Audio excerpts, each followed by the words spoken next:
Ball moving back in, but he is back on. Can he get the big scalp? He's going to need to. Great to see the pitch is definitely playing better today. There's no doubt about that. There's still a little bit there though for the finger spinners, but yeah, 100% it does seem to be not as. There was times yesterday we thought, how are they going to score a run? The ball was spinning prodigiously, or turning, I should say, prodigiously. I always get reminded that the bowler spins the ball, but the ball turns off the pitch.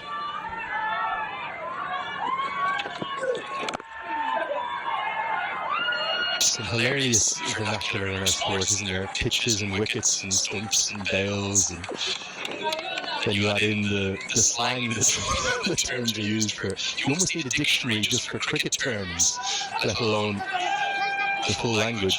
Some apply across languages, don't they, though?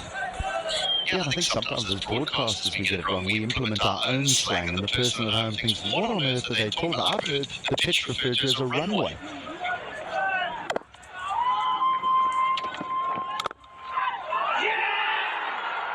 Gone! Massive moment! It needed to be now, it needed to be Prateesh GC. It's a fine catch at cover. Edwards, Guptill, they think they're back in the game. And it's again the young left armour who's having such a good tournament that strikes. Andrews Close would have liked what he's seen when he saw the length, when he saw the width, but the problem is the lack of pace in the surface means that the ball goes in the air rather than along the ground, and Bashirama takes a good catch, that extra cover. Prateesh has another one. It is the big fish. It is Andrews Close. The Avengers 80 for 2.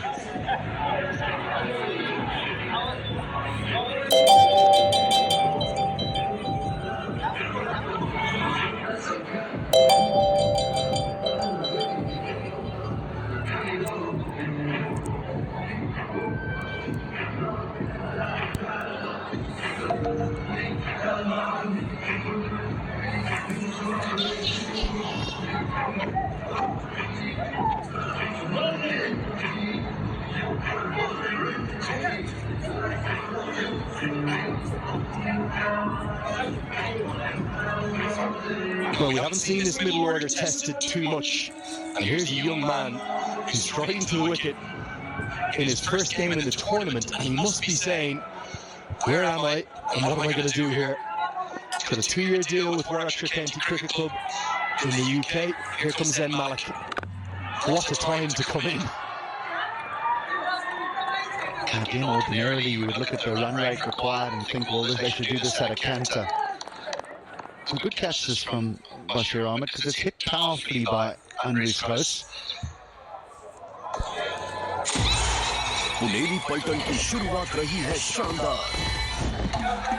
He's just a utility cricketer, isn't he?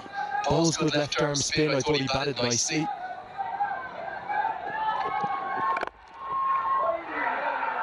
Now he's made a great diving stop. If he drops this catch, the game is gone. But now they're in the contest. Well, there was always the feeling that Close would go very, very hard inside the power play and get the Avengers ahead of the run rate, which is exactly what he did. But this was hit hard away to his right-hand side. It's a smart catch. And then a good bit of fielding to follow that. So they are truly, well and truly in this contest now, the Kings. Thanks to that man, Prateesh GC. The reason I thought it was a good catch is to his weaker side. Remember, he's a left-hander. The game comes alive. It's 81 for 2.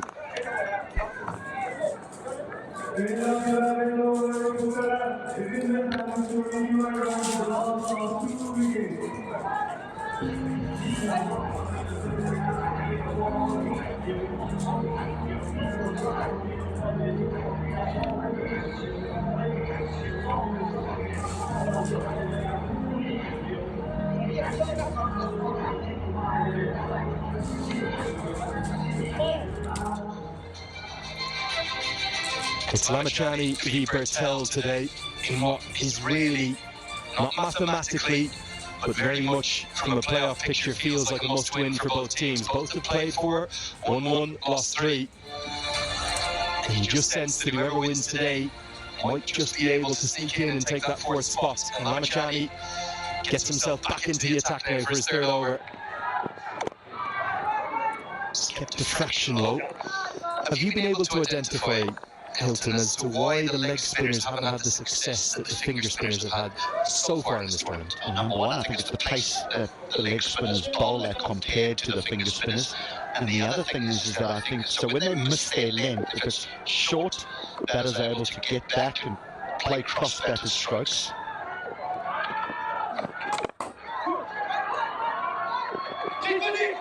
And a number of the leg spinners have also, when they've over-pitched, it's just such a difficult art, and I'm not taking anything away from the finger spinners, but generally finger spinners are more accurate than the wrist spinners, and wrist spinners provide more wicket-taking opportunities. But on a surface that really does spin, it's the finger spinners that are proving problematic. The wrist spinners are giving away deliveries that batting sides are able to score.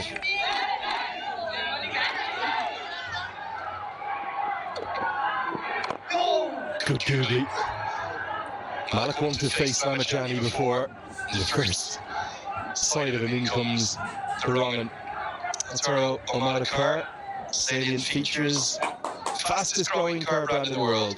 Long range SUV, 430 kilometers. You can go on that, that'll get you all in and around this beautiful valley. And it's got that blade battery technology in there too.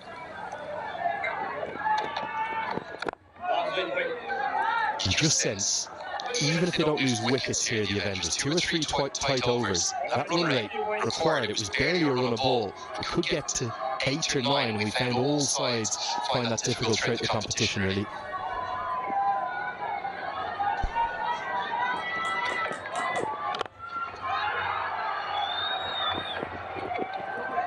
Walking into that has proved difficult. You need to spend a little bit of time there. It might sound a little archaic, but we saw Scott Edwards take his time, and then suddenly batting became a little bit easier. Not easy, just a little bit easier.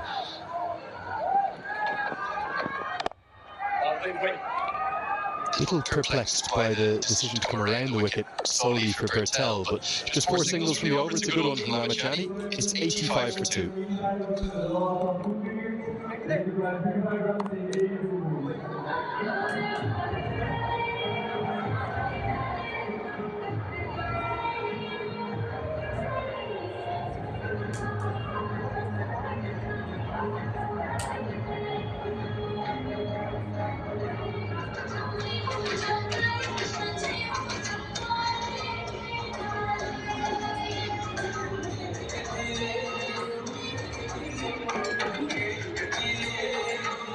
Hamrojit, there is Jeet, our snow leopard.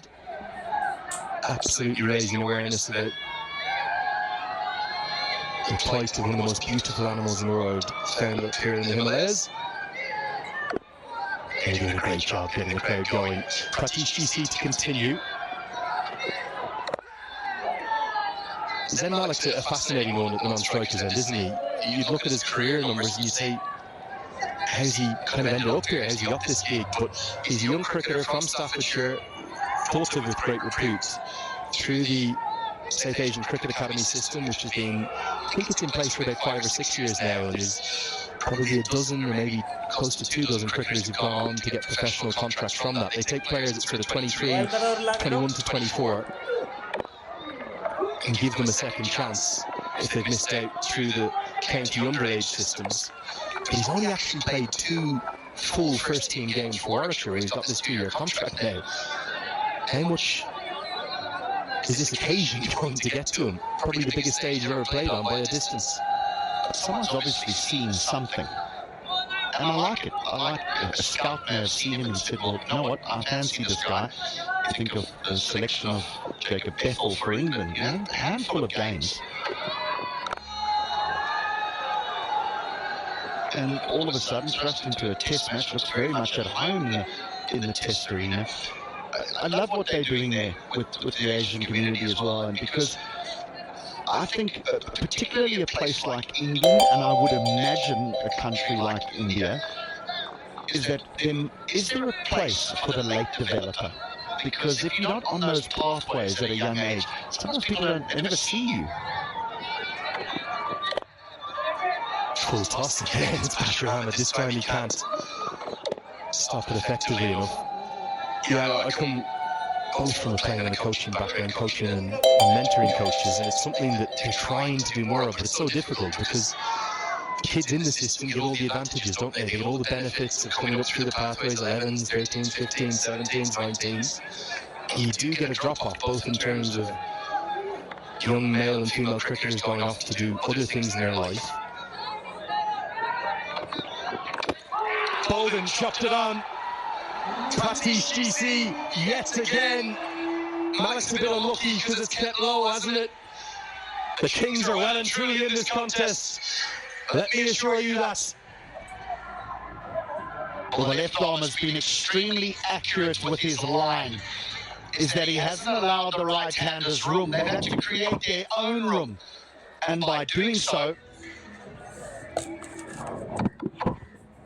Malik has to leave his stumps alone. Tries to create room outside leg stump. It does keep a little bit low. And his brief stay in the middle comes to an end. Close for 4. And then just 88 for 3.